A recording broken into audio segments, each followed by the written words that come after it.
Joven, ikaw nga ba yan? Ako nga po, La. Wala nang iba. Mano po? Ah, akala ko, sa burol ko na ikaw uuwi dito sa atin eh. Ay, salamat naman at dininig ng may kapalang mga dasal ko. Si Lola talaga. Kararating ko lang burol na agad ang sinasabi niyo. Paano ang huling uwi mo dito nung mamatay ang lolo mo? Pasensya na kayo kung madalang lang akong umuwi dito sa atin. Siya nga po pala, kasama ko ang mag-ina ko. Totoo nga ang sinabi ng pinsan mo na nag-asawa ka na nga daw. May 1 taon na ba ang anak ninyo? Magandang araw po, Lola Emma. 1 taon at kalahati na po ang edad ng anak namin. Siya po pala si Baby Ace. Kay guwapong bata at napakaganda mo naman, iha. Magaling talagang pumili ang apo ko. Salamat po, Lola. Tama po pala ang sinabi ni Joven na ang bait nyo. Bakit ba tayo dito sa labas nag-uusap? Mabuti pang pumasok na muna tayo sa loob ng bahay.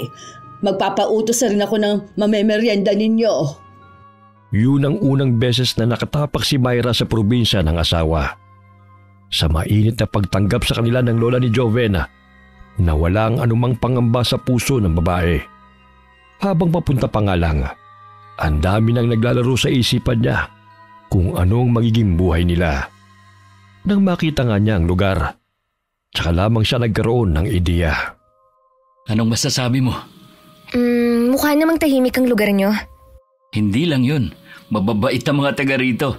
Palibasa nga kasi, mga magkakakilala noon pa. Ibig mo bang sabihin walang mga siga at adik dito?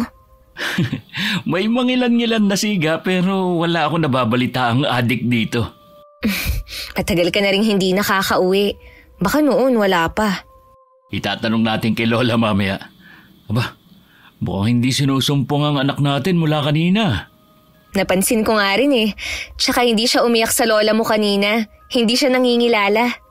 Mukhang tama nga yata yung sinabi ng kapitbahay natin. Sana nga dito na tuluyang gumaling ang anak natin. Magtiwala ka lang. Gagaling si Ace dito. Ay, humihikab na si Ace. Mukhang inaantok na siya. Patutulugin ko muna ang anak natin Ako na lang ang maglalabas ng mga pasalubong natin kay Lola.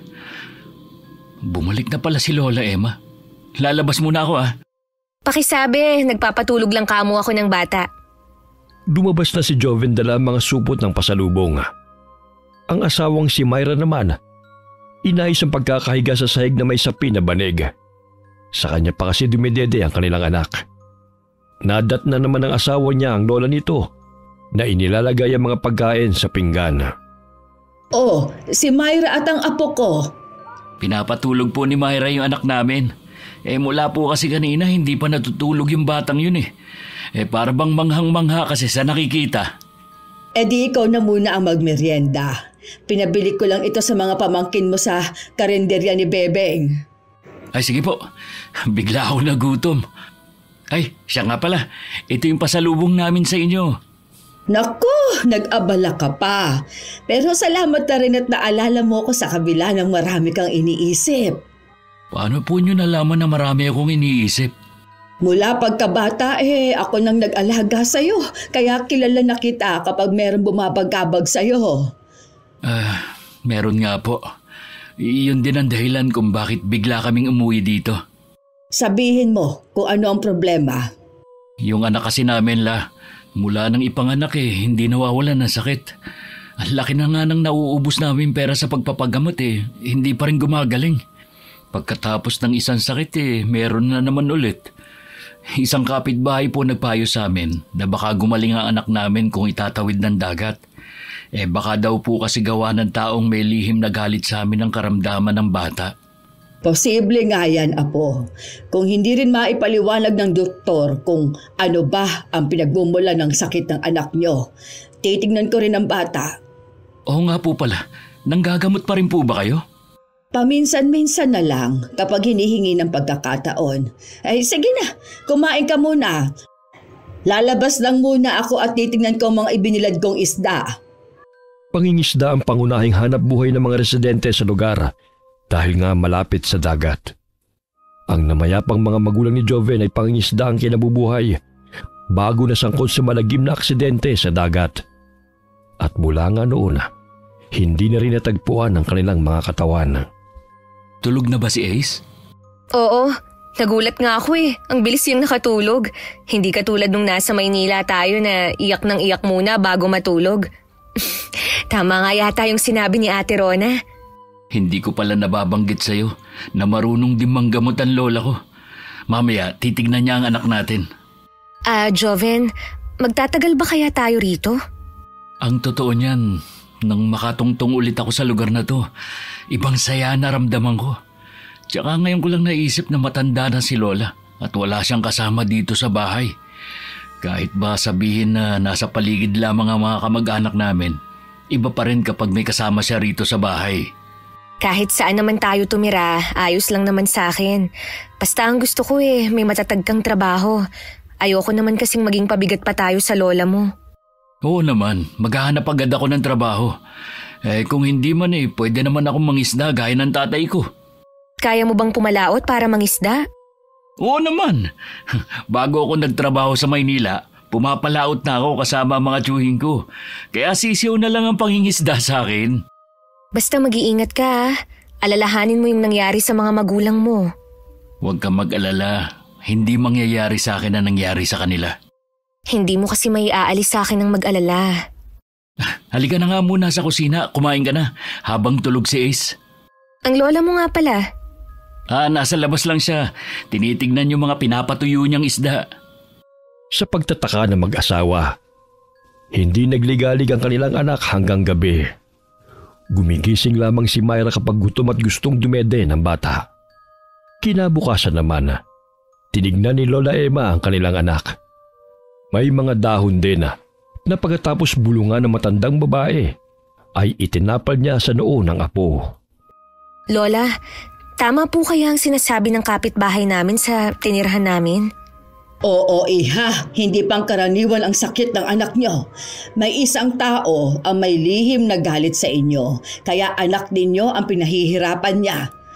Alam kasi niya na ang bata ang kahinaan ninyong mag-asawa. Wala naman po kaming nagiging kagalit kaya nagtataka ako kung sino ang gumagawa nito sa amin. Kahit naman mabuti ang pakikisama natin sa ibang tao, hindi pa rin maiiwasan na merong maiinggit sa atin. Siguro nga po dahil lang sa inggit. Pero sana hindi niya na idinamay ang anak namin. Huwag na nga nating isipin kung sino man yun. Ang importante, magaling na ang anak natin. Sang-ayon ako kay Joven, iha. At isa pa, hindi na niya kayo masusundan pa dito. Maraming salamat po sa inyo, Lola. Sa wakas makakatulog na rin ng mahimbing ang anak namin. Siya nga pala, ano ang plano ninyong mag-asawa ngayon? Dito na po kami titira, kung ayos lang sa inyo, La. Ano bang klaseng tanong yan? Natural, masaya akong kung dito kayo titira.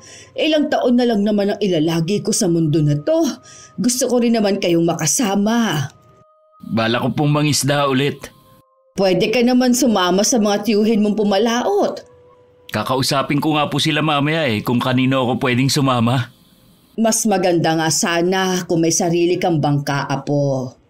Kung magugustuhan ko po ang pangingisda, bala ko pong pag-ipunan ng pambili ng bangka.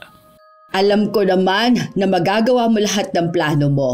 Masipag at determinado ka naman na namana mo sa namayapa mong ama. Sayang nga po't hindi na natin sila kasama ng inay. Siguradong matutuwa ang mga yun kay Ace. Walang araw na hindi ko siya naaalala. Nakapagtataka nga lang na hindi na natin nakita pa ang kanilang mga katawan. Hindi man lang natin sila nagawang bigyan ng maayos na libing. Bakit nga po pala hindi na nakita ang mga katawan nila? Maraming paliwanag. Sabi pwedeng kinain na ng mga pating ang katawan nila o baka napadpad na sa malayong lugar. Meron namang nagsasabi na tuluyan ng nilamon ng dagat ang mga katawan nila. Dito sa lugar namin, hindi lang sila ang nalunod na hindi na natagpuan ng mga katawan. Marami pa mga mangingisda. Iba talaga kasi kapag inabot ka ng bagyo sa laot. Bigla naman akong kinabahan. Parang ayoko nang payagan kang mangisda. Huwag kang mag-alala. Hindi naman ako papalaot kapag may bagyo. Kung sakali man na hindi makakapalaot si Joven, marami namang pwedeng pagkakitaan, katulad ng paglalako ng mga daing na isda. Ganun po ba ang ginagawa niyo, Lola? Oo, iha. Tutulungan ko po kayo. Madali naman po akong matuto eh. Madali lang naman ang ginagawa ko. Simple lang ang buhay dito sa amin. Sana hindi mo hanapin ang buhay na kinagisnan mo. Hindi po yan, Lola. Kahit saan naman po ako tumira ayos lang. Basta kasama ko ang mag-ama ko. Isang linggo nang nakatira sa lugar ang mag-asawa. Nang mag-umpisang sumama si Joven pumalaot sa isang tiyuhin na nakatatandang kapatid ng yumaong ama. Minsan sa pag-uwi niya, nakakasalubong niya ang isang tiyuhin na isa rin mangingisda at kapatid naman ng kanyang ina. Joven? Ikaw ba yan? Tio Manolo, ako nga po. Kumusta po kayo? Ayos lang. Oh, kumusta ka na rin? Kailan ka pa dumating? Ayos lang naman po. May 1 linggo na po kaming nandito kasama ng mag-ina ko. May asawa ka na pala. Hindi ko nabalitaan Sa Maynila ako na po nakilala ang napangasawa ko. Ganun ba? Ang lola mo, kumusta na? Ayos lang naman po. Hindi po ba kayo dumadalaw sa kanya? Ay, medyo abala kasi ako Kaya matagal-tagal na rin mula nang dumalaw ako sa lola mo. Ngayon na nandun ka na rin baka makapunta na ako sa mga susunod na araw. Teka lang. Nagbabakasyon lang ba kayo rito o dito na kayo titira? Dito na po kami titira. May trabaho ka na ba? Sumasama po akong pumalaot kay Tio Mike. Kay Mike ka pa talaga sumama ha? Hindi naman marunong mangisda yun Sayang lang ang pagsama mo sa kanya. Pansin mo, wala kayong kasama kundi kayong dalawa lang. Hindi nga umasensong taong yun Okay naman po ang ilang gabing kasama ko siya sa pagpunta sa laot Dapat sa akin ka na lang sumama. Mas malaki pang kikitain mo. Alam ko kasi kung saan maraming mahuhuling isda. Ganun po ba? Swerte niyo naman po pala. Oo naman. Kaya kung ako sa'yo, sa akin ka na sumama sa pagpalaot sa susunod. Pasensya na po, Chong. Hindi ko na po yun magagawa. Nakakahiya naman kay Tio Mike. Sige, ikaw ang bahala. Kumusta na nga po pala si Tia Rowena? Hindi mo pa pala alam. Matagal na kaming hiwalay ng babaeng yon. Ano pong nangyari? Sumama sa ibang lalaki. Pati mga anak namin sinama niya. Pasensya na kayo, Chong. Hindi ko alam na ganun pala nangyari sa inyo. Kaya ikaw, ingatan mo ang asawa mo. Mahirap na magtiwala sa mga babae ngayon. Baka matulad ka sa akin. Hindi po gagawin sa akin ni Myra yun. Mahal na mahal ako ng asawa ko. Ako, ganyan din ang sinabi sa akin ni Rowena noon. Pero tignan mo naman, nagawa pa rin niya ako ipagpalit sa ibang lalaki. At ang dahilan niya, ang pagpalaot ko sa gabi. Hindi man lang niya naisip na para din sa kanilang ginagawa ko. Iba-iba naman po ang mga babae.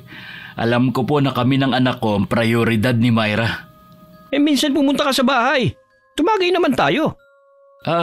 Sige po, kapag may oras ako. Saan po pala kayo pupunta ngayon? Dadayo ako sa kabilang sitio. Meron akong pupuntahang kaibigan. Pauwi na rin po ako Hindi ko na po kayo aabalahin. Ingat po kayo, Chong. Ikaw din. Magkita lang tayo sa mga susunod na araw. Nang makauwi sa bahay, naabutan ni Joven na mahimbing na natutulog ang anak nila sa duyan habang abala si Myra sa mga gawaing bahay. Ang kanyang lola Emma naman ay nasa kusina at may kung anong ginagawa. Inabot na rin niya sa asawa ang kinita ng araw na yun. Gusto mo na bang kumain? Mamaya na lang, hindi pa ako nagugutom. Baka kasi makatulog ka na naman ng walang kain. Hindi naman kami papalaot ni Tio Mike Bakit naman? Hindi mo ba narinig sa radyo, may parating daw na bagyo mamaya? Kaya pala iba yung hangin ngayon kahit walang ulan. Itatali ko muna yung mga poste nitong bahay. Titignan ko na rin yung mga bubong. Nandyan ka na pala, Joven. Opo la. Ano po ba ang ginagawa nyo? Ano po yung naaamoy ko? Gumagawa ako ng langis. Akala ko po hindi na kayo gumagawa ng langis. Mainam kasi yon ngayong may bata dito sa bahay. Maiba nga pala ako la. Nakasalubong ko nga pala kanina si Tio Manolo. Hiwalay na pala sila ng asawa niya. Oo, may ilang taon na rin. Matagal ba kayong nag-usap? Sandali lang po. Pupunta daw kasi siya sa kabilang sitio Malamang doon na naman tatagay ang lalaking yon. Wala na talagang direksyon ang buhay niya. Sa halip na magpahinga na lang sana sa bahay niya at may bagyo, kung saan-saan pa gustong gumala. Baka gusto lang makalimot dahil sa pag-iwan ng asawa niya sa kanya. Kasalanan naman niya kung bakit siya iniwan ni Rowena. Kahit sinong babae, yun din siguro ang gagawin. Huwag niyong sabihin na kinukonsinti niyo pa yung pagsama ni Tia Rowena sa ibang lalaki. Yan ba ang sabi sa'yo ni Manolo, na sumama ang asawa niya sa ibang lalaki? Opo, yun ang kwento niya eh. Hindi lang may kayabangan ng tiyuhin mong yun, kundi sinungaling pa. Ano ba ang tunay na nangyari sa kanila ng asawa niya? Wala ni isa ang magpapatunay na sumama nga sa ibang lalaki si Rowena. Umalis ang pobre kasama ang mga anak nila dahil hindi na matiis ang ginagawa ni Manolo. Iresponsable na nga siya, nananakit pa siya. Hindi ko po alam na nananakit pala siya. Ngayon, alam mo na. Tsaka, kahit kapatid siya ng nanay mo, huwag mong paniwalaan ang lahat ng mga sinasabi niya. Kung noon mayabang na siya, mas lalo na ngayon. Marahan na tumango si Joven sa lola niya. Si Myra naman nanatiling tahimik lamang habang nakikinig. Hindi rin naman niya kasi kilala ang taong pinag-uusapan na maglola. Ilang sandali pa'y bumalik na rin si Lola Emma sa kusina para ituloy ang naudlot na ginagawa. Si Joven naman ay lumabas muna para itali ang mga poste ng bahay at tignan na rin ang mga bubong. Pagsapit ng hapon, sarado na ang buong bahay. Maaga ring nawalan ng kuryente dahil sa malakas na hangin. Nakakatakot naman ang hangin. Parang humuhuni. Kapag matagal ka na rito, masasanay ka rin. Buti na lang madalang na lang magligalig si Ace. Kapag nagkataon baka kanina pa ako natataranta. Nakatulong nga talaga ang pag-uwi natin dito. Alam mo, hanggang ngayon, palaisipan pa rin sa akin kung sino ang may lihim na galit sa atin noon. Mahirap naman kasi yung basta na lang magbintang. Ipasa Diyos na lang natin kung sino siya. Kung sa bagay, may balik naman yun sa kanya. Nasaan nga pala si Lola Emma? Nasa kwarto niya yun, sigurado, nagdarasal. Ganon kasi ang ginagawa niya tuwing may bagyo. Siya nga pala. Ngayon ko lang to sasabihin sa'yo. Nung minsan kasi na nasa laot ka, nagising ako ng alanganing oras. Alam mo bang nakita ko sa labas si Lola Emma? Nakatingin siya sa maliwanag na buwan. Bigla tuloy akong kinabahan. Ganon talaga si Lola Emma. Masanay ka na sa mga kakaiba niyang gawi. Ano ba kasi ang ginagawa niya sa labas ng alanganing oras? Hindi ko tuloy maiwasang matakot. Meron kasing paniniwala dito sa amin na kapag bilog daw ang buwan, lumalabas ang mga alagad ng dilim. Malamang gusto lang niya tayong protektahan, lalo na ang anak natin. Ganun ba yun? Pinag-isipan ko pa tuloy ng masama ang lola mo. Naiintindihan ko naman. Sanayin mo na lang na minsan meron talaga siyang mga ginagawa na kakaiba. Pero kita mo naman kung gaano siya kabait sa inyo. Oo nga mukha lang siyang istrikta. Strikta talaga si Lola Emma. Nagbago na nga lang siya ngayong tumanda na. Hala, lumakas na rin ang ulan. Makakatulog ba tayo nito? Pilitin mong matulog. Pabantayan ko na lang kayo ng anak natin. Matagal din bago nakaramdam ng matinding antok si Myra. Bago pa man tuluyang pumikit, nakita pa niyang tumayo si Joven at tila may kung anong sinisilip sa labas ng bintana. Inabukasan, bumulaga sa kanila ang mga nasirang halaman at nabaling sanga ng mga puno. Marami ding kalat sa buong paligid. Sa kabila ng unos na pinagdaanan, nagpapasalamat pa rin sa isip si Myra dahil wala namang masamang nangyari sa kanila. May trauma na kasi siya dahil sa naranasan nilang hagupit ng bagyo noon na nagpalubog sa buong lugar nila. Isa rin kasi ang bahay nila sa nasira ng bagyo. Habang naglilinis na nga sila sa labas, isang panauhi naman ang biglang dumating. Tansya ni Myra nasa 50 pa lamang ang edad ng lalaki. Nakangiti pang lumapit at tinignan pa siya mula ulo hanggang paa. Ikaw siguro ang asawa ni Joven. Ako nga po. Kamag-anak po ba kayo ni Joven? Oo, ako nga palang tiyong Manolo niya. Kinagagala kitang makilala. Ganon din po ako. Myra, may kausap ka ba? Manolo! Oy, nandito ka pala. Napadaan lang ako. Si Joven po, nandyan ba? Kaaalis lang niya. Pinuntahan niya yung bangka ng tiyuhin niya. Iha, gising na si Ace. Mabuti pang puntahan mo muna. Sige po. May iwan ko na po kayo. Sige, Iha. Ako na lang bahalang magtuloy sa ginagawa mo dito sa labas. Maganda pala ang asawa ni Joven, no? Oo naman. At mabait pang bata. Swerte nga ng apo ko sa kanya eh. Bakit ka nga pala bigla kang subulpot dito? Pauwi na po sana ako nang maisipan kong dumaan muna. Nabanggit siguro ni Joven na nagkausap kami kahapon. Kababalik nga lang niya kung ano na ang kasinungalingang sinabi mo. Wala naman po akong sinasabi sa kanya hindi totoo eh.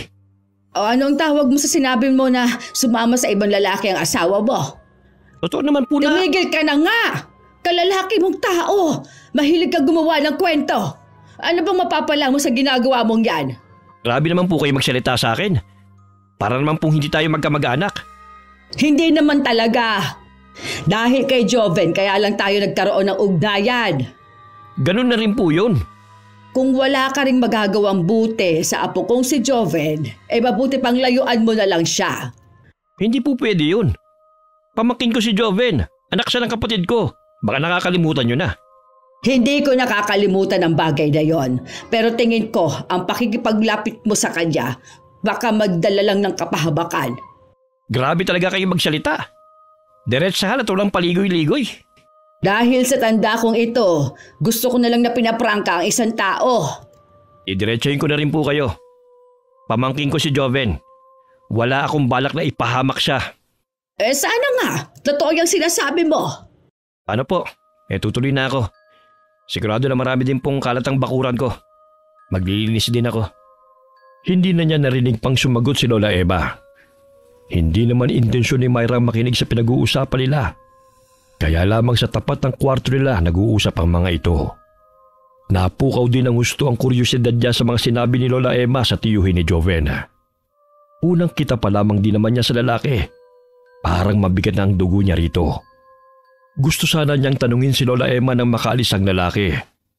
Kaya lamang nauunahan naman siya ng hiya na mag-usisa. Umulan pa rin ang araw na yun, pero hindi na ganun kalakas. Nagpalipas pa ulit ang 2 araw si Joven bago sila pumalaot ng tiyuhin niya. Sakto naman na wala siya. Dumalaw muli ang tiyuhin niyang si Manolo. Chong! Kayo po pala. Tuloy po kayo. Nandito na ba si Joven? Wala pa po. Mamaya pa po ang uwi nun. Ikukuha ko po kayo ng kape. Salamat, Iha. Ang bait talaga ng asawa ng apo niyo Napapadalas yata ang punta mo dito sa bahay. Parang ayaw niyo naman po kung pumunta rito. Nagtataka lang naman ako. Natural lang naman po yun. Dahil dito nakatira ang pamangkin ko. Bakit ba pakiramdam ko po galit kayo sa akin? Hindi na ba bukas ang bahay na ito para sa akin? Hindi ako galit sa'yo, kundi dyan sa ginagawa mong pagkakalat mo ng maling balita. Wala naman po akong ginagawang masama Anong wala? Tingin mo ba sa akin porke matanda na wala nang alam sa nangyayari sa paligid ko? Huwag niyo na po kasing paniwala ng mga nadidinig niyo. Ngayon na nandito na po si Joven at ang pamilya niya. Ibigay niyo lang po ang buong atensyon niyo sa apo niyo sa tuhod. Huwag mo nga akong utusan sa dapat kong gawin. Di naman po utos yun Payo ko lang po sa inyo yun para mas lalo pong humaba ang buhay niyo. Ewan ko sa'yo. Basta, binabalaan kita ha. Huwag mong idadamay ang apo ko sa kalokohan mo. Heto na po ang kape niyo, Chong. Pasensya na po kung natagalan Nag-init pa kasi ako ng tubig. Sana sa susunod maabutan ko naman si Joven dito. Siya nga pala, Manolo. Hindi ka na ba pumapalaot ngayon? Hindi po muna. Nung nakaraan kasi sunod-sunod ang magandang huli ko Kapag ganun, maganda ang kita kaya nagpapahinga po muna ako. Kamusta po ba ang huli ng isda nila Joven? Konti lang po ang nahuhuling isda nilang magtiyo. Kaya po sapat lang ang kinikita niya. Sinabi ko naman kasi sa kanya na sa akin na lang siya sumama Nahihiya yata siya kay Mike na iwan niya Hayaan mo ng apo ko kung sino ang kasama niya. Gusto ko lang naman na lumaki rin ang kita ni Joven. Lalo na't may pamilya na siya. Ayos naman po ang kita niya. Sapat naman po sa pangangailangan namin. Hindi dapat kayo nakukontento sa sapat na naiuwi niya. Dapat may ipon din kayo. Habang lumalaki kasi ang anak nyo, lumalaki din siyempre ang gastos. Napag-isip-isip ni Myra na tama naman ang sinasabi ng may edad ng lalaki. Kaya lamang hindi naman pwedeng paunahan niya si Jovena.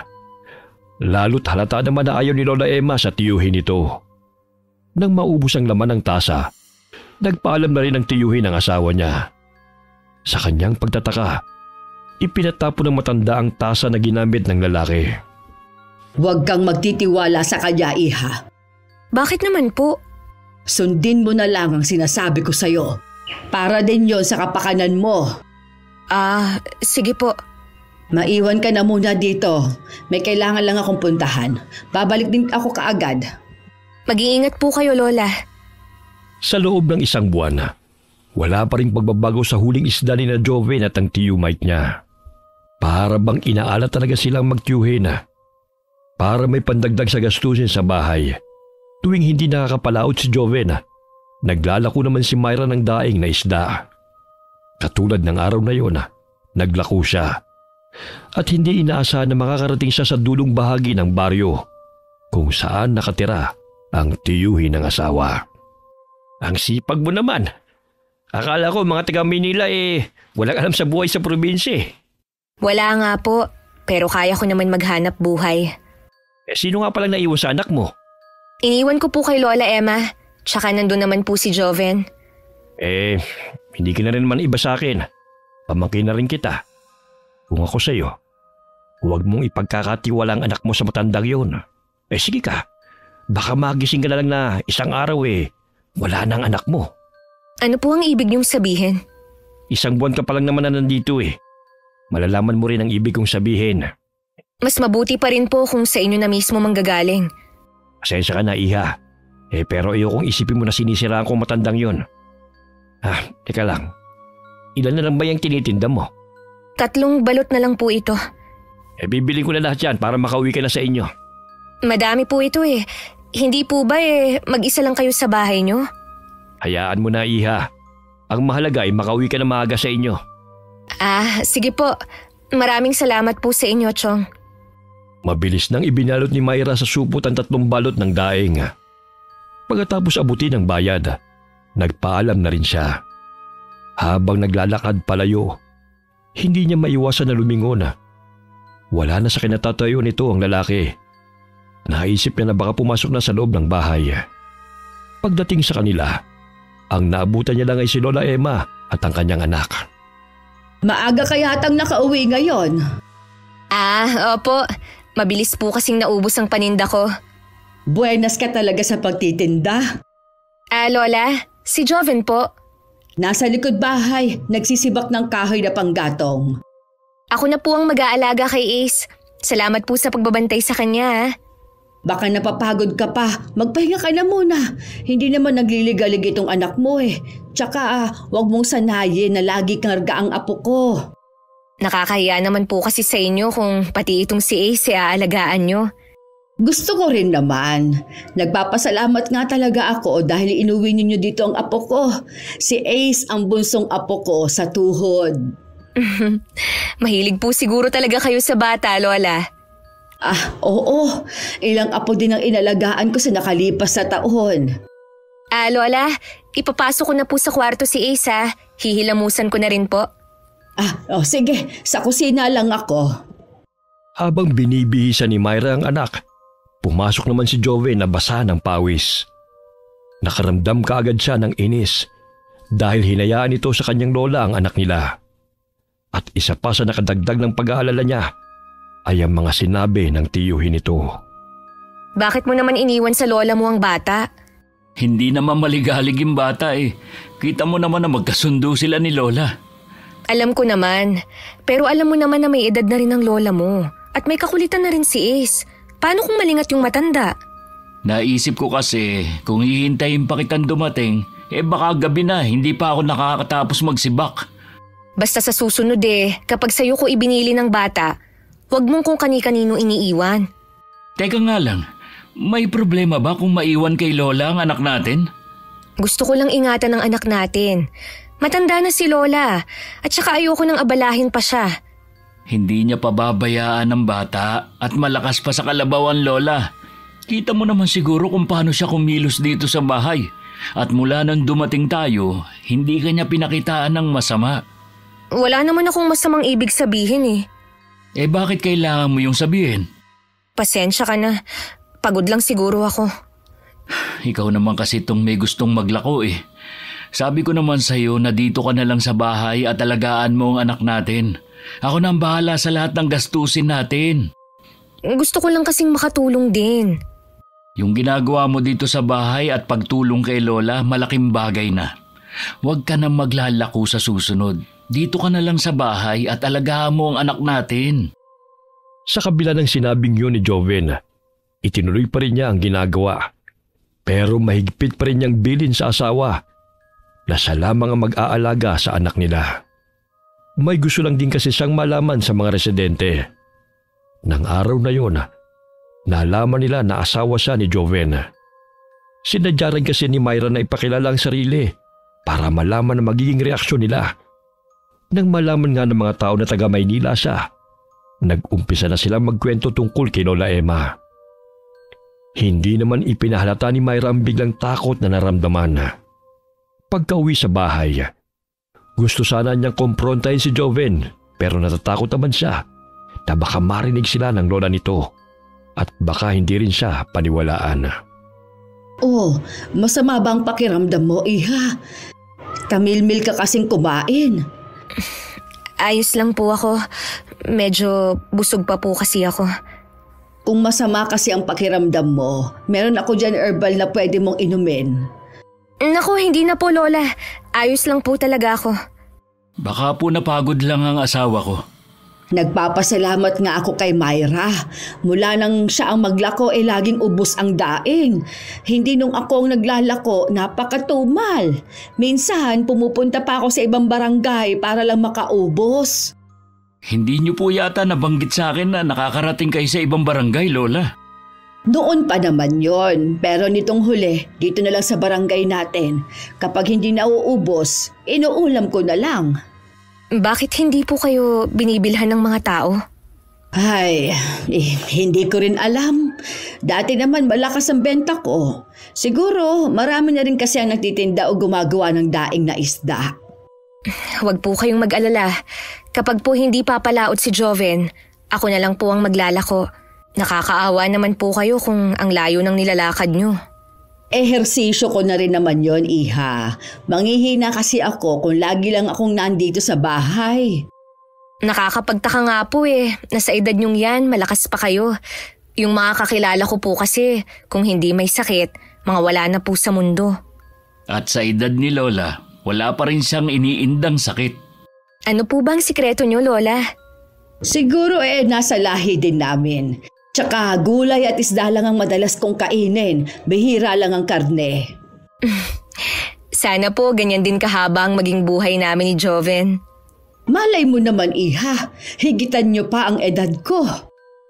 Mula nang marinig ni Myra ang usapan ng mga tao tungkol sa matandang babae, naging mapagmasid na siya rito.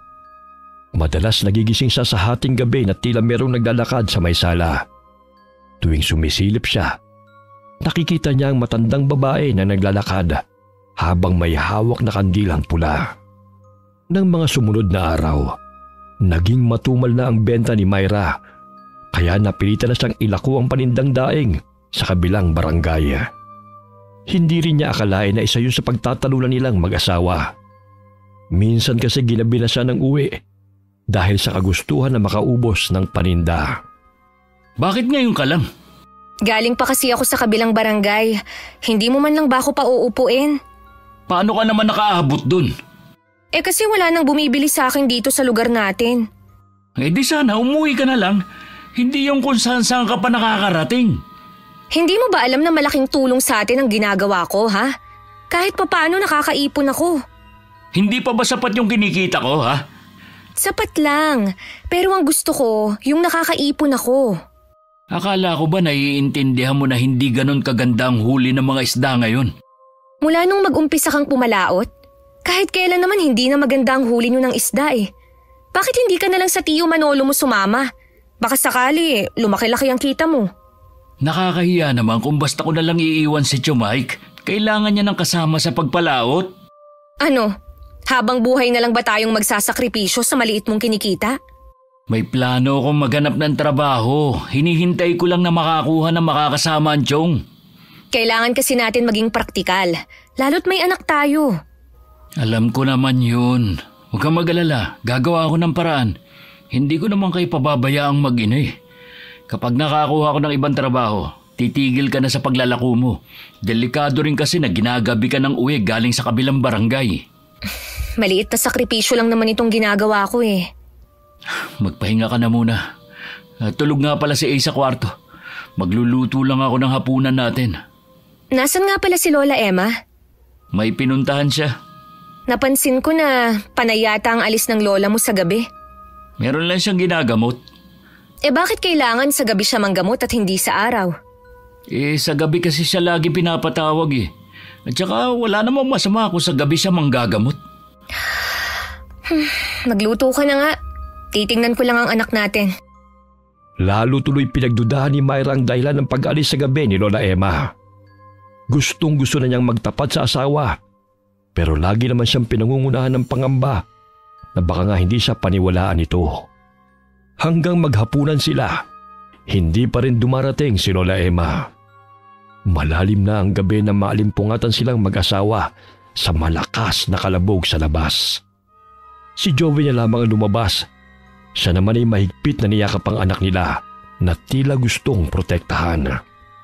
Lola, ano po nangyari sa inyo? Ayos lang ako, Apo. Hindi po yun na nakikita ko sa inyo. Bakit po may sugat kayo sa braso? Kunin mo na lang ang kahon na kinalalagyan ng mga gamot. Sige po, La. Dadaling ko muna kayo sa kwarto nyo.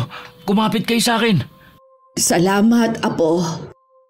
Nang maihatid ang matanda sa kwarto, agad na kinuha ni Joven ang kahon na kinalalagyan ng mga halamang gamot. Kumuha na rin siya ng bulak at alkohol. Siya na rin ang naglinis sa sugat ng kanyang lola. Napapangiwi pa sa sakit si Lola Emma tuwing dumadampi ang bulak na may alkohol. Malalim ang sugat nyo, La. Mukhang kalmot to ng malaking hayop ah. May sumalakay ba sa inyo habang pauwi kayo? Meron nga, iho. Pero hindi mabangis na hayop, kundi aswang. Aswang? Nung una, sa kabilang baryo ko lang nababalitaan. Pero nag-umpisa na rin siyang umatake sa lugar natin. Nung huli pong napabalita na may aswang, bata pa ako. Posible po kayang siya rin po yun? Iba ang aswang na yon, iho. Hindi lang siya nambibiktima. Gusto rin niya makapanghawa ng pagiging aswang. May hinala ba kayo kung sino ang aswang na umatake sa inyo? Wala pa, iho. Isang araw, malalaman ko rin kung sinong halimaw na yon. Yung ba mga ginagamot nyo, mga biktima niya? Oo, iho. Ingatan mo ang mag-ina mo. Huwag mo munang palabasin si Myra. Nakakarating pa naman siya dun sa kabilang barangay. Sinabihan ko na rin siya na huwag na munang maglako. Kaya lang, katuwiran niya kasi kahit papano nakakaipon kami. May naitatabi pa naman ako dyan. Ibigay mo muna sa asawa mo at baka meron siyang gustong bilhin. Huwag na po, La. Sa inyo yun. Sige na. Wala pa naman akong paggagamitan eh. Bahala ko na rin nga pong maghanap ng ibang trabaho eh. Baka kasi hindi ako swerte sa pangingisda. Sumusuko ka na ba kaagad? Sapat lang kasi naiuwi ko. May anak po kami ni Myra. Habang lumalaki si Ace, lumalaki rin ang gastusin. Mabilis lang ang panahon. Isang araw mag-aaral na ang anak namin. Kung ano man ang plano mo, nandito lang ako para suportahan ka. Salamat po, La. Alam ko namang lagi kayo nandyan para sa akin at sa mag-ina ko. Nalinis mo na itong sugat ko. Pwede mo nang lagyan ng gamot. Opo, La.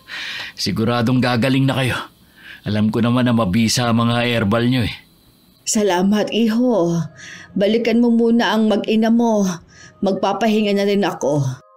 Sige po. Huwag muna kayong babangon na maaga bukas ha. Ako na muna ang bahala sa almusal natin. Inumutan pa ni Joven ang kanyang lola bago lumabas ng kwarto nito. Napabalikwas naman ang bangon si Myra nang biglang bumukas ang pinto. Anong nangyari? Si Lola Emma ba yun? Oo, si Lola nga. Ginamot ko muna siya. Ha? Naaksidente ba ang lola mo? Habang pauwi kasi siya, may sumalakay sa kanyang aswang. Hindi ko maintindihan. Aswang baka mo ang sumalakay sa kanya? Oo, mabuti nga may dalang laging pangontra si Lola. Nasugatan lang siya sa may braso. Kumusta naman siya ngayon? Ayos na siya, nagpapahinga na. Tara nang matulog. Teka lang, Joven. Meron akong gustong sabihin sa'yo. Ano yun? May kumakalat kasi dito sa lugar nyo na naaswang daw si Lola Emma. Ano? Kanino mo naman narinig na aswang ang lola ko? Sa mga dating suki ko. Kaya nga humina ang benta ko dahil nalaman nila na asawa mo ko eh. Sabi nila, nahawaan daw ng pagiging aswang ang lola mo at siyang napapabalitang ng aaswang sa kabilang barangay. Pambihira talaga mga tao sa lugar na to. Parang hindi nila naging takbuhan si Lola noong mga panahong may mga sakit sila. Hindi kaya meron lang nagpapakalat ng maling impormasyon sa lola mo? Posible rin. Ngayon, alam ko na kung bakit bigla kang nagbago ng pakikitungo sa lola ko. Naniniwala ka sa mga taong yun. Nakalimutan mo na ba na si Lola ang gumamot kay Ace?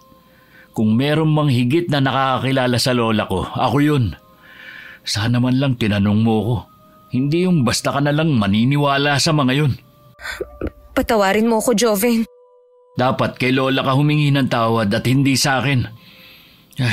Matulog na nga tayo. Mula ng gabing yun, naging malamig na ang pakikitungo ni Joven sa asawa. Naiintindihan naman yun ni Myra dahil nagkamali siya. Balak rin niyang kausapin ng lalaki kapag lumamig-lamig na ang kanilang sitwasyon. Pansamantala, hindi na muna siya naglalako ng daing. Inaalagaan niya muna si Lola Emma para makabawi siya rito dahil sa maling bintang. Salamat sa pag-aalaga mo sa akin, Iha. Wala po yun, La. Ang totoo po niyan nahihiya po ako sa inyo. Kaya gusto kong makabawi. Bakit ka naman nahihiya sa akin? Nakagawa po kasi ako ng kasalanan sa inyo. Sabihin mo na kung ano yon. Kasi po, Lola, may kumakalat na aswang daw po kayo. Naniwala naman po ako sa kanila. Matagal ko na yang alam. Inaasahan ko na rin na makakarating sa inyong mag-asawa ang balitang yan. Sorry po, Lola. Hindi ko man lang naisip ang mga ginawa niyong kabutihan sa amin ng anak ko. Huwag mo nang isipin ang bagay na yan. Hindi ako galit. Alam ko naman kung sino nagpapakalat niyan. Gusto niyang ilihis ang katotohanan. Hindi po kaya ang nagpapakalat ang tunay na aswang? Oo, Iha. Nasisiguro ko na yon. Kaya siguro gusto na niya akong patayin ng gabing yon. Bakit po hindi niyo ipinagtapat kay Joven na kilala niyo ang aswang? Hindi pa ito ang tamang panahon dahil ang taong yon ay malapit kay Joven. Ho? Sino po ba ang tinutukoy niyo? Si Manolo. Sinungaling ang lalaki na yon. Kaya po pala ganun ang sinabi niya sa akin tungkol sa inyo. Sa sobrang pag-aalala ko sa anak ko, naniwala agad ako sa kanya. Ngayon alam mo na, iwasan mo na ang taong yon. Opo, La. Kaya lang po, paano si Joven? Malaki pa rin ang paniniwala ko na hindi niya magagawang hawaan ang kanyang pamangkin. Lola, aswang na po ba si Tio Manolo sa simula pa lang? Hindi, Iha. Nakausap ko noon ang asawa niyang si Rowena. May palagay daw siyang nahawaan ng kanyang asawa habang nakikipag-inuman noon. Kung saan-saan kasi dumadayo para lang makipag-inuman. Maliban pa doon, sinasaktan din niya ang asawa at 3 anak. Tama lang pala na iwan siya ng pamilya niya. Kung hindi pa natuklasan ni Rowena noon na aswang na ang asawa, baka hanggang ngayon nagtitiis pa rin siya sa piling nito. May pagkamartir din kasi ang babae na yon. Nasaan na po kaya si Tia Rowena at ang mga anak niya?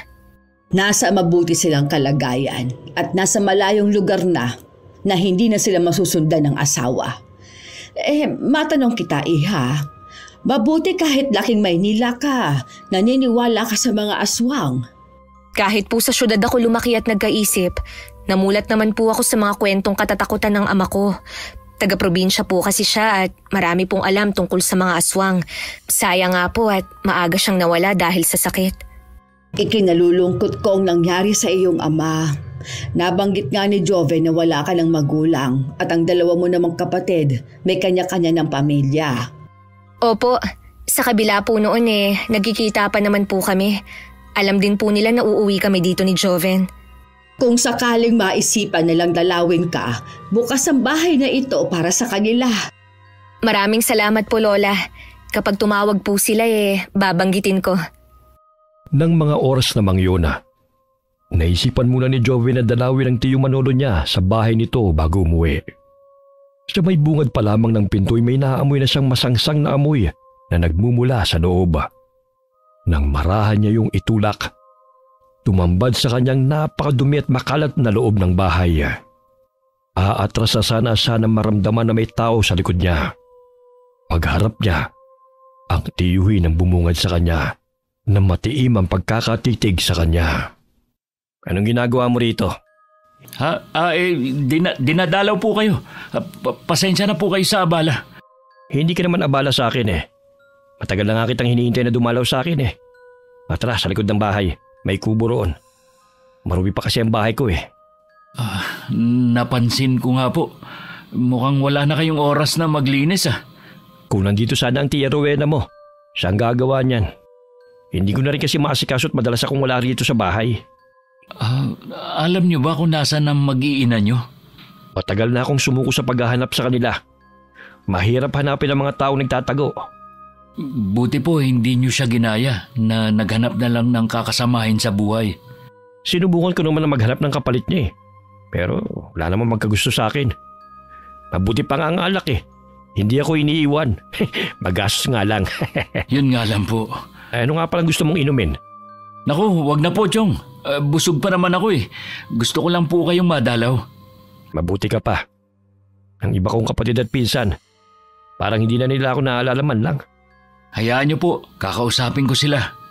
Para ano pa? Hayaan mo sila. Kung hindi na nila ako gustong ituring na kamag-anak. May problema po ba kayo sa mga kapatid niyo? Para kasing kinakampihan pa nila ang asawa ko Natutuwa pa sila na iniwan ako at sumama sa ibang lalaki. Hindi naman po siguro, Chong. Basta wala na akong pakialam sa kanila. Pamilya pa rin po tayo. Naniniwala ako na magkakaayos din kayo. Huwag na nga natin pag-usapan pa yan. Kumusta na pala kayo ng asawa mo? Madalas ko nga pala siyang makita sa kabilang baryo Nakakarating siya doon sa paglalako niya ng daing. Parang hindi naman yun ang nakita ko. Ano pong ibig niyo sabihin? Binalaan na kita dati, pero hindi ka nakinig. May nakita po ba kayong hindi magandang ginagawa ng asawa ko? Oo. Nakita ko lang naman siya na nakikipaglandian sa ibang lalaki. Hindi po yan magagawa ng asawa ko. Mahal niya ang pamilyang binuo namin. Ganyan din ang pinanghawakan ko sa asawa ko. Tingnan mo ginawa sa akin. Baka naman po nakikipag-usap lang siya. Hindi ako tanga, Joven. Alam ko ang nakita ko. Sa bagay, kung sasama nga naman siya sa lalaking yon, sigurado na ang pag-angat niya sa buhay. Simang kasi yung lalaking yun at binata pa. 1 buwan pa lang siya nakakawi dito sa atin. Baka po suki lang niya ang lalaking yun. Bahala ka kung ayaw mong maniwala. Nagmamalasakit lang naman ako sa iyo Kakausapin ko na lang si Myra. Kahit kausapin mo siya, sigurado itatanggi naman niya yun Para malaman niya rin po na may alam ako sa ginagawa niya. Ikaw ang bahala. Basta tandaan mo, nandito lang ako para damayan ka. Salamat po, Chong. Kahit papano po alam ko na may kakampi ako. May iba nga pala ako. Kumusta na ang lola mo? Ilang araw ko na kasi siyang di nakikita Samantalang dati maaga pa lang nasa applyan na siya. Nagpapagaling pa po siya ngayon. Nagkasakit pala siya? Sa bagay nga naman, matanda na siya. At marami nang nararamdamang sakit sa katawan. Hindi naman po nagkasakit si Lola. May umatake po sa kanya nung isang gabi habang pauwi siya. Hindi ko maintindihan. Di mo lagi mo yung sinasabi mo? May umatake na aswang kay Lola. Mabuti na lang po, laging handa si Lola. Kalmot lang sa braso ang tinamo niya. May nadididig nga akong chismis tungkol sa aswang. Pero ayon sa kumakalat na chismis, ang lola mo daw ang aswang. Yan pa nga po ang isa sa nakakagalit sa ibang tao eh. Basta na lang silang maghusga ng kapwa nila. Hindi ba nila naiisip na matagal nang nakatira ang lola dito? Alam naman ng mga taga rito na hindi siya aswang. Mga hindi naman kasi lehitimong taga rito ang mga nagkakalatang chismis na yan eh. Kaya hindi rin nila lubusan na kilala ang lola mo. Lagi ko nga siyang ipinagtatanggol eh. Salamat po sa pagmamalasakit niyo kay lola. Wala yun, iho. Itinuturing ko rin naman na pamilya ang lola mo kahit na madalas niya akong sinusungitan. Ganon talaga si lola. Pero kayo po ang isa sa nakakaalam kung gaano siya kabait. Alam ko naman yun.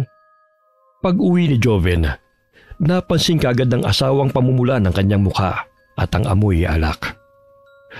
Ang paalam niya kasi sa kanyang lola kanina ay maghanap lamang siya ng trabaho. Pero mukhang hindi naman yun ang nahanap ng lalaki. Akala ko ba maghahanap ka ng trabaho? Yun ang paalam mo kanina, di ba? Pinuntahan ko yung mga kakilala ko. Sasabihan na lang daw nila ako kung may bakante sa kanila. Saan ka pa ba dumaan? Doon, kay Chomanolo. Nakipag-inuman ka pa sa kanya imbis na umuwi na lang sana dito sa bahay. Ano naman ngayon? Tiyuhin ko yun, Myra. Kaya wala kang karapatan na questionin kung bakit ako nakipag-inuman sa kanya. Nagtitipid na nga tayo eh. Uminom ka pa talaga. Imposible naman na hindi ka nagbigay ng pambili ng alak. Pwede ba? Tigilan mo lang ako, ha? Ikaw pa ang magagalit, ha? Ako, uminom lang. Ikaw, anong ginagawa mo kapag nakataligod ako, ha? Anong sinasabi mo dyan? Hindi kita maintindihan.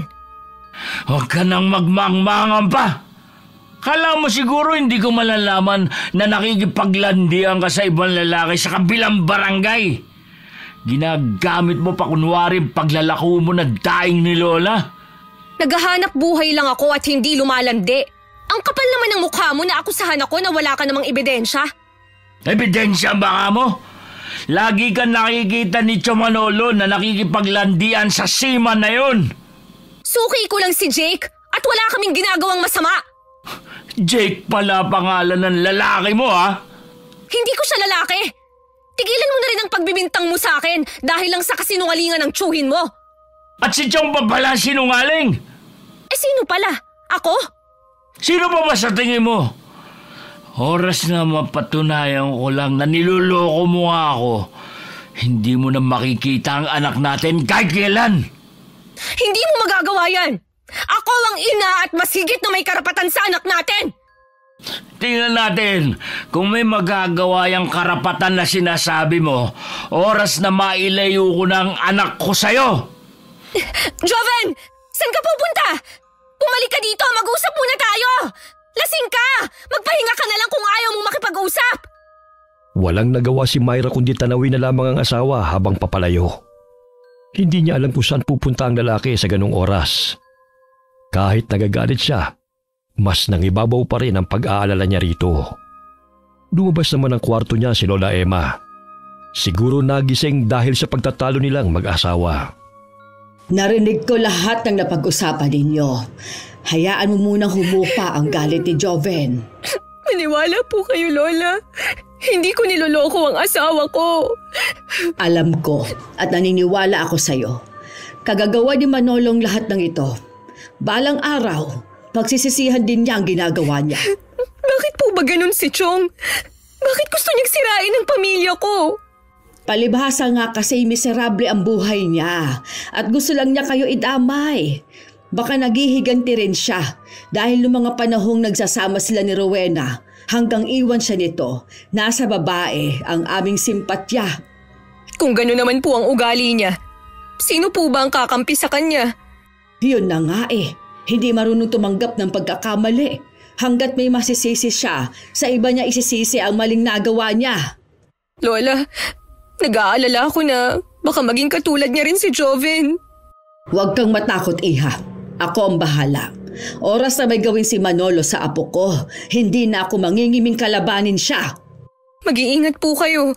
Hindi siya pangkaraniwang tao lang. Nang mga sumunod na araw, madalas pa rin ang pag-aaway ng mag-asawa. Mula sa maliit na bagay hanggang lumaki na ang issue sa pagitan nila. Sinunod na rin naman ni Myra ang gusto nito na wag nang maglako ng daing para maiwasan na lang ang kanilang pagtatalo. Ngunit lagi pa rin mainit ang ulo ni Jovena. Nang hindi na makatiis, kinausap siya ng kanyang lola. Napansin na rin kasi nito ang pagbabago sa kanyang ugali. Bakit ba palagi mong inaaway ang asawa mo? Sinusunod naman niya ang mga gusto mo para hindi ka magalit. Hindi mo ba nakikita ang sakripisyo ng asawa mo? Away mag-asawa po ito. Huwag na lang po kayong mangialam pa. Baka nakakalimutan mo, nasa loob kayo ng pamamahay ko. May karapatan ako na makialam sa inyo, lalo at hindi na tama ang ginagawa mo. Si Myra po ang dapat niyong pagsabihan at hindi ako. May kalandian ng babaeng yun sa kabilang barangay.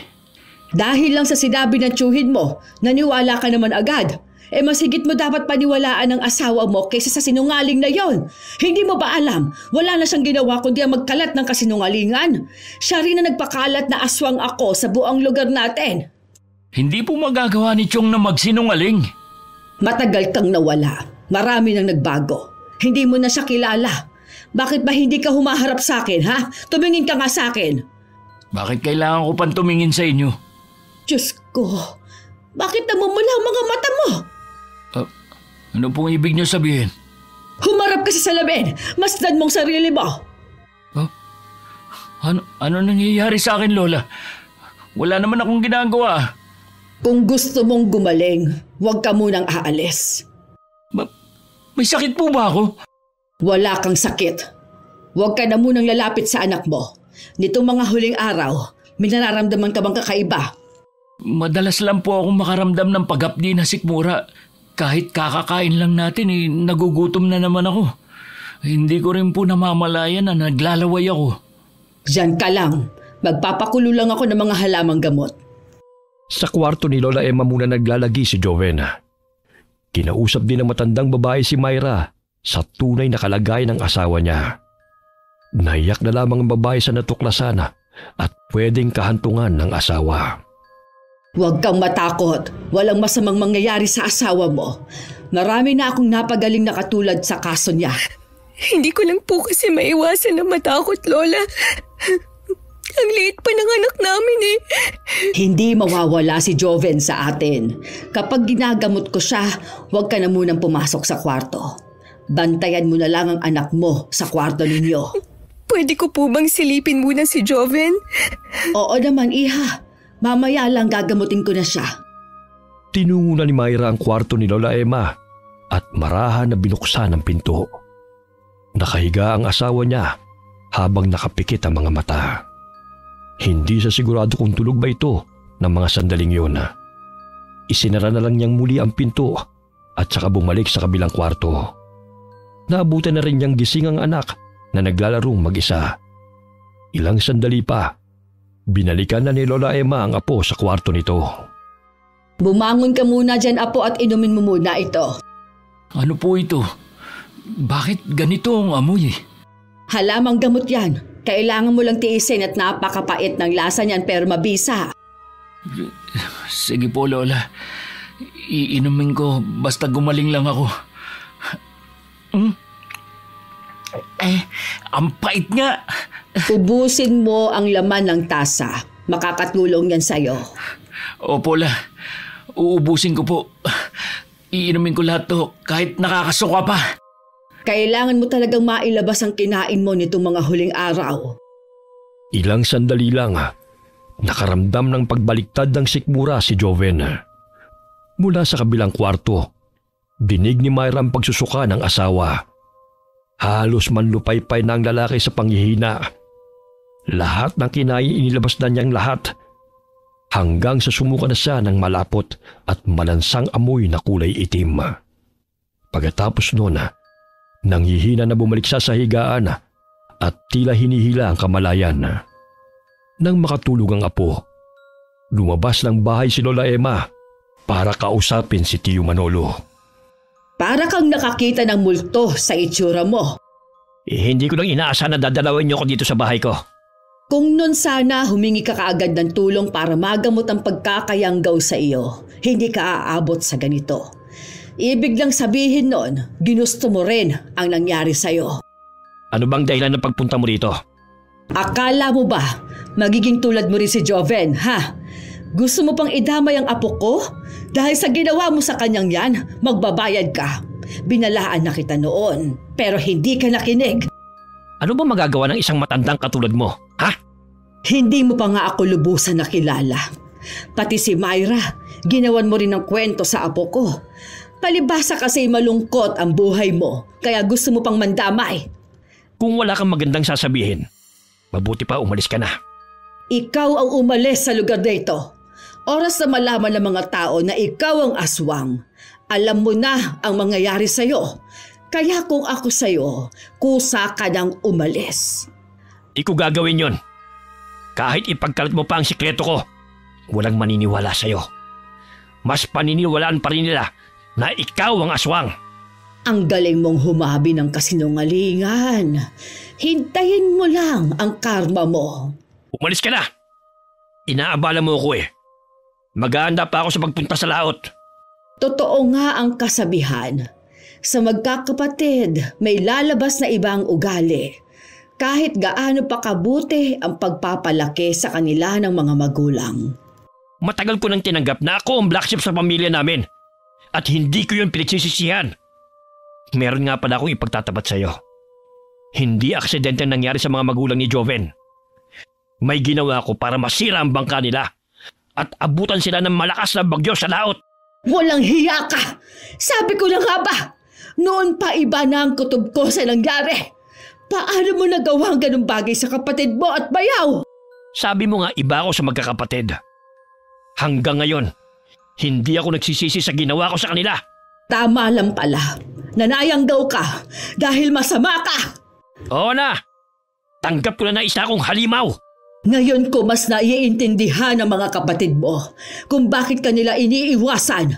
Mga walang kwenta mga kapatid ko, katulad ni ate. Mas kinampihan niya ang asawa ko kaysa sa akin na kadugo niya. Kahit sino naman, kay Rowena, magkakaroon ng simpatsya, maging ang mga kapatid mo. Salamat na lang at hindi nila kinonsente ang ginawa mo. Balang araw makakaganti rin ako sa inyo lahat. Hindi ko hahayaan na mangyari yon. Hindi na ako makakapayag na may masaktan ka pa. Kung bakit kasi hindi pa kita napatay ng gabing yon? Maniwala ka man o sa hindi, masamang damo rin ako, kaya matagal ang buhay ko.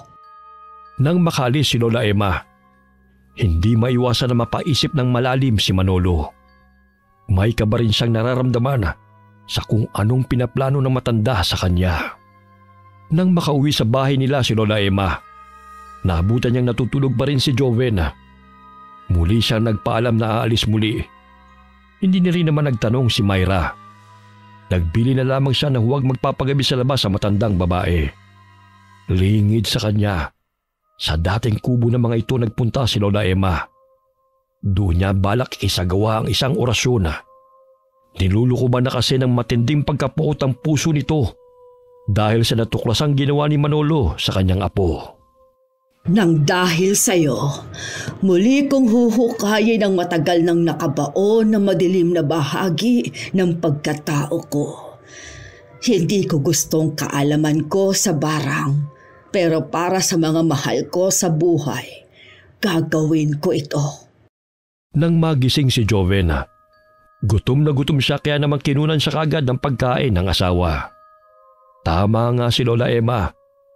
Pagkagising daw nito, matinding gutom ang mararamdaman ng lalaki. Wala pa rin sa mga sandaling yun na matandang babae na labis na rin ipinag-aalala ni Myra.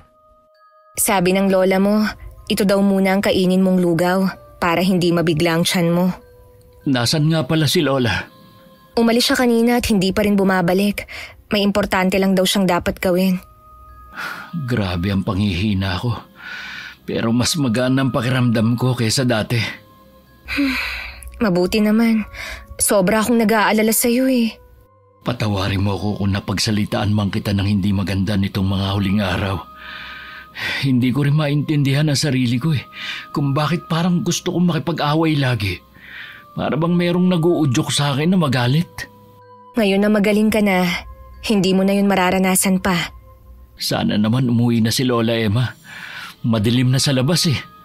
Baka naman pauwi na rin siya. Dito ka muna ha. Titingnan ko sa labas kung parating na ba siya. Sige, tulog ba ang anak natin? Oo, nasa kuna siya ngayon. Bago pa man makalabas ng silid na yon si Myra, narinig na nila ang pagbukas ng pinto at pagbungad ni Lola Emma sa silid. Mukha siyang pagod na pagod pero ngumiti nang makita sila. Buti po Lola, nakauwi na kayo. Kanina pa po namin kayo hinihintay eh. Oo nga po la, saan ba kayo galing? Pasensya na kayo kung pinag-alala ko kayo. May inaasikaso lang akong mahalagang bagay. Oh, kumusta na pala ang pakiramdam mo, iho? Ayos na la, mabuti na lang nandiyan kayo. Ano po kaya naging sakit ko? Muntik ka nang maging aswang. Nayanggaw ka, iho. Ho? Paano naman nangyari yun? Wala naman ako nakakasalamuhang ibang tao. Hindi naman kasi ibang tao ang nakahawa sa'yo. Huwag niyo pong sabihin na si Tio Manolo ang tinutukoy niyo. Wala nang iba pa. Pinuntahan ko din siya at sinabihan. Huwag ka maniniwala sa mga kasinungalingan niya para sirain kayong mag-asawa. Hindi ko pong maintindihan kung bakit siya nagkaganon. Hayaan na lang natin siya. Sinabihan ko na rin siya na mas maigi kung lilisanin niya ang lugar natin. Ngayon alam ko na kung bakit siya iniwan ng asawa. Isa siguro yun sa dahilan. At maging ang paglayo ng mga kapatid niya sa kanya. Lumalalim na ang gabi. Mabuti pa magpahinga na tayong lahat. Kahit puwete maaga pa rin gumising ng araw na yon si Myra. Naabutan niya na sa kusina si Lola Emma. Nang silipin naman niya si Joven ay mahimbing pa rin itong natutulog. Sinamantala na rin niya yon para makapag-usisa kay Lola Emma. Inulit lang niya kung anong sinabi niya nung nagdaang gabi. Pero pakiwari niya, merong itinatago ang matanda na ayaw lang nitong sabihin. Nang sumunod na araw, pinuntahan ni Joven ang bahay ng tiyuhin pero walang tao roon. Hindi na rin siya nagtangkang pumasok dahil umaalingasaw ang masangsang na amoy mula sa loob ng bahay. Nasaan na kaya siya? Sana naman tuluyan na nga siyang umalis sa lugar na ito. Lingid kay Joven, agad na nagtago ang tiyuhin niya nang maamoy na parating siya. Mula sa pinagkukublihan, lihim siya nitong pinagmamasdan hanggang sa umalis na lamang siya. Sigurado ko na pagaling siya ng kanyang lola. May sakit na din ako. Pero hindi ko alam kung kanino ko lalapit. Sigurado naman kasi na hindi ako gagamutin ng matandang yon. Laylay ang balikat na pumasok na ulit sa loob ng bahay niya si Manolo. Sa gitna ng makalat na silid, nahiga na lamang siya basta at nagkumot. Matinding ginaw kasi ang nararamdaman niya mula kagabi. Nagugutom na rin siya pero lahat ng isinusubo niya ay isinusuka din niya. Kahit ang hilaw na karne ay hindi na tinatanggap ng sikmura niya. Pakiramdam niya sa gutom siya mamamatay. Hindi rin niya maintindihan kung bakit may mga buhay na insekto ang lumalabas sa kanya. Nakita mo ba sa bahay niya ang tsuhin mo? Hindi. Hindi rin siya pumalaot dahil nandun lang yung bangka niya. Hindi kaya umalis na siya sa lugar natin? Nararamdaman ko na nandito pa rin siya. At isa pa, wala naman siyang mapupuntahan. Kinausap ko rin yung mga kapatid niya. Matagal na pala nilang itinakwil bilang kapatid si Tio Manolo. Sa tingin ko po, alam na rin nila ang sikreto nito. Siguro nga, iho. Huwag ka na ulit pupunta sa bahay niya, ha? Gusto ko lang naman siya makausap sa huling sandali. Para saan pa? Alam na natin na siya ang aswang. Hayaan na lang natin siya. At baka yung pagpupumilit mo pa ang magpahamak sa'yo. Tiyuhin ko pa rin po siya. Kahit papano, naging mabuti siya sa akin. Hindi ko maiwasan na mag-alala sa kanya. Baka tuluyan ng mawalang natitirang awa sa'yo oras na malaman mo ang ginawa niya sa iyong mga magulang. Ano pong ginawa niya? Sinabotahe niya ang bangkang de motor na gamit ng mga magulang mo para masira at yon ang dahilan kung bakit sila inabot ng bagyo sa laot. Nagawa yun ni Chong? Samantalang naging mabuti sa kanya mga magulang ko. Sila ang bumili ng bangka niya para makapangisda siya. Tapos, yan pa ang gagawin niya. Ang sama niya. Muling umalis ng bahay si Joven. May hinala si Myra na hahanapin niya ang kanyang tiyuhin. Gusto sana niyang sundan ang asawa. Kaya lamang may sinat ang anak nila at hindi niya basta maiwan. Baka pupuntahan niya si Tio Manolo. Baka po magpang-abot sila. Kahit magkita pa sila, hindi na rin makakalaban pa si Manolo sa apo ko. Nakalimutan niyo na po ba?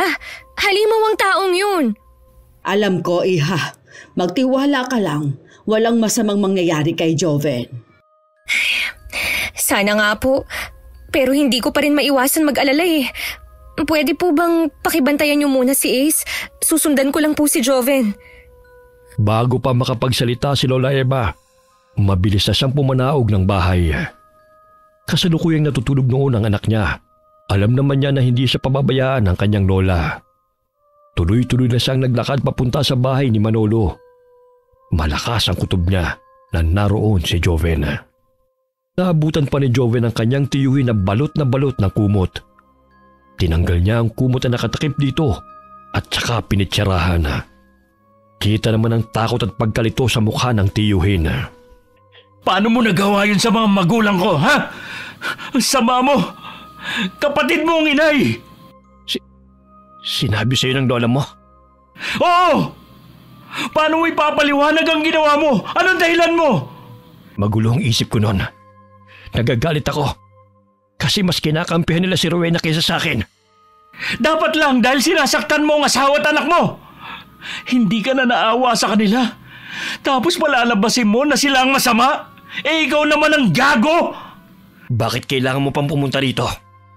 Hindi mo na rin naman maibabalik ang buhay ng mga magulang mo. Alam kong hindi na.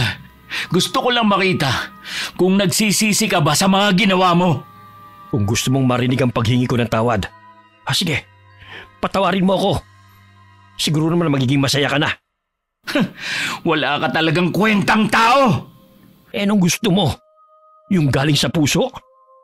Hindi ko nga alam kung may puso pa ba ako eh. Sa nakikita ko sa'yo may sakit ka na. Baka karma na yan sa'yo. Huwag ka mag-alala. Hindi ako hihingi ng tulong sa'yo. Baka magkaroon pa ako ng utang na loob sa'yo. Sa bungad pa lamang ng pintuan, napatakip na ng ilong si Myra. Para kasing babaliktad na ang sikmura niya sa masangsang na amoy na nalalanghap niya na nanggagaling sa loob ng bahay. Balak na sana niyang umalis nang maulinigan niyang meron nag-uusap sa loob at naboses rin niya si Jovena.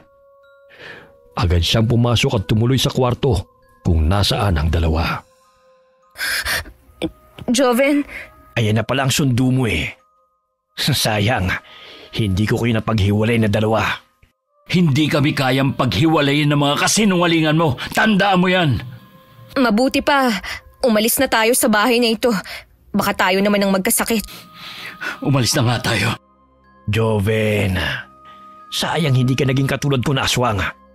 Iba kasi ang pakiramdam kesa maging ordinaryong tao lang. Magkaiba tayo. Hindi ako katulad mo. Hindi pa man nayayanggaw.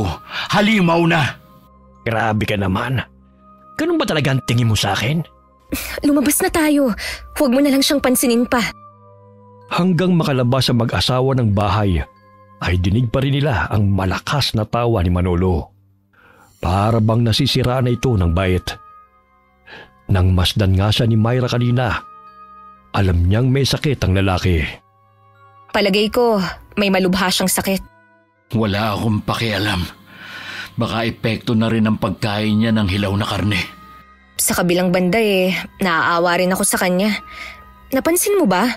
Inuuod ang mga sugat niya sa katawan. Buong paligid niya puro mga insekto. Nakita mo naman kasi ang buong paligid niya. Huwag ka na magtaka pa.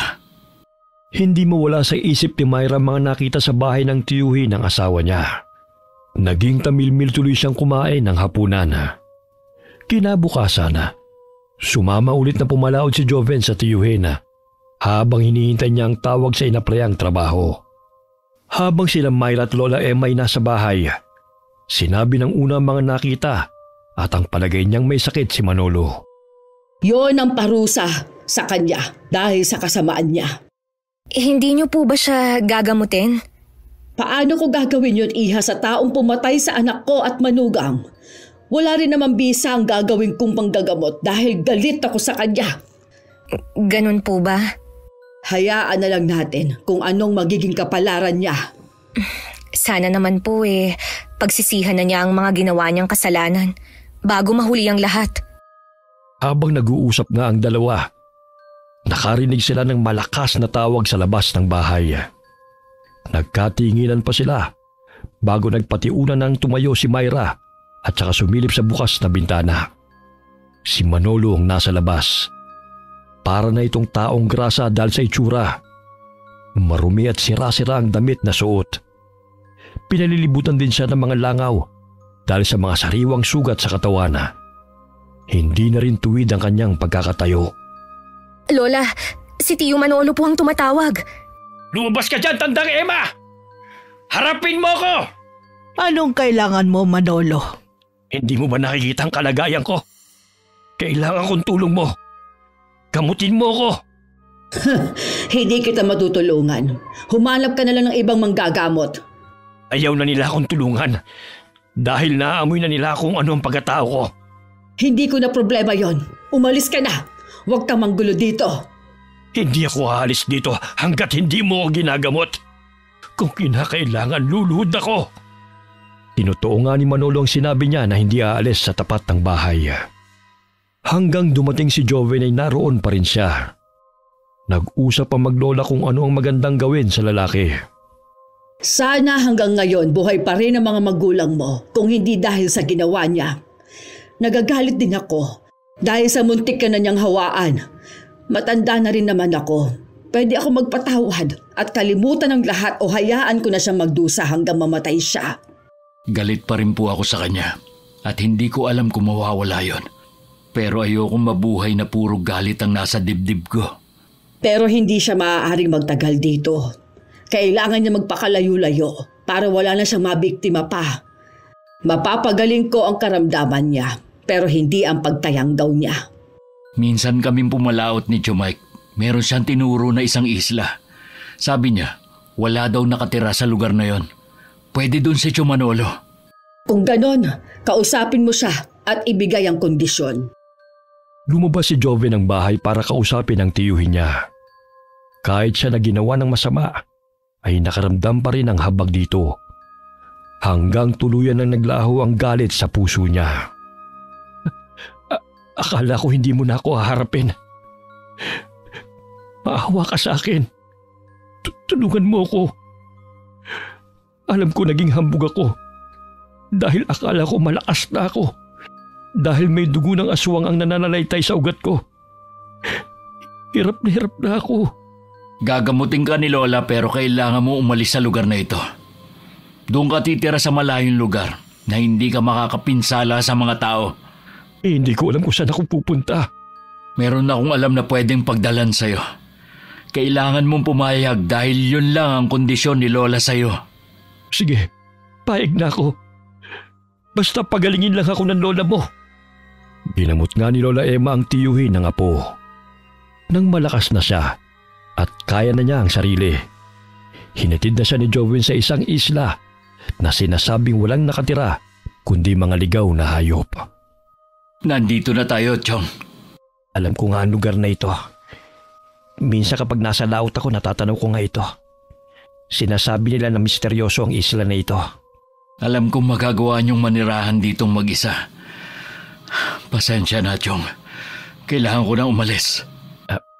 Joven, sana mapatawad mo ko sa lahat ng mga nagawa kong kasalanan. Huwag ka sana makonsensya na dinala mo ko dito. Tama ang lola mo na hindi na ako pwedeng makisalamuha sa mga ordinaryong tao. Kapag nasa kaanyuhan kasi ako ng pagiging aswang, hindi ko na alam ang ginagawa ko. Tama lang ang lugar na ito para sa akin. Ipanatag niyo po ang kalooban niyo. Pinatawad ko na kayo. Habang lula ng bangka at palayo sa isla, nanatiling nakatanaw si Joven sa tiyuhin na nakatayo pa rin sa dalampasigan. May lungkot man siyang nararamdaman. Batid niyang yun ang tamang gawin. Pagkalipas ng maraming taon, naging tahimik naman ang pamumuhay ng mag-asawa. Mangingisda pa rin si Joven pero may sarili na siyang bangka. Dalawa na rin ang anak nila. At kasalukuyang nag-aaral sa elementarya. Noong nakaraang taon lang binawian na ng buhay si Lola Emma dahil sa katandaan na. Bago siya tuluyang mamaalam, ipinagtapat niya na siya rin ang nagbigay ng sakit kay Manolo noon sa pamamagitan ng baranga. Sa nakalipas na taon, wala na rin nakakaalala pa sa tiyuhin na yun ni Jovena.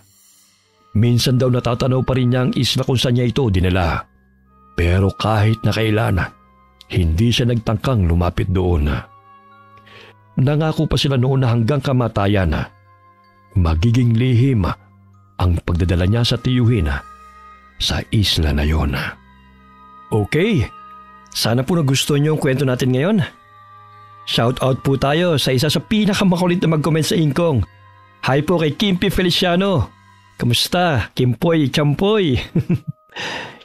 Hi po kay Vivian Leasing from Tagaloan, Misamis Oriental. Hi kay Wideline Moring. Hi po kay Achilles from Ilocos Sur. Hi kay Shell Siason from Taiwan. Hi po kay Lynn Buro from Haro, Iloilo City. Alright, marami pong salamat and God bless po sa inyong lahat.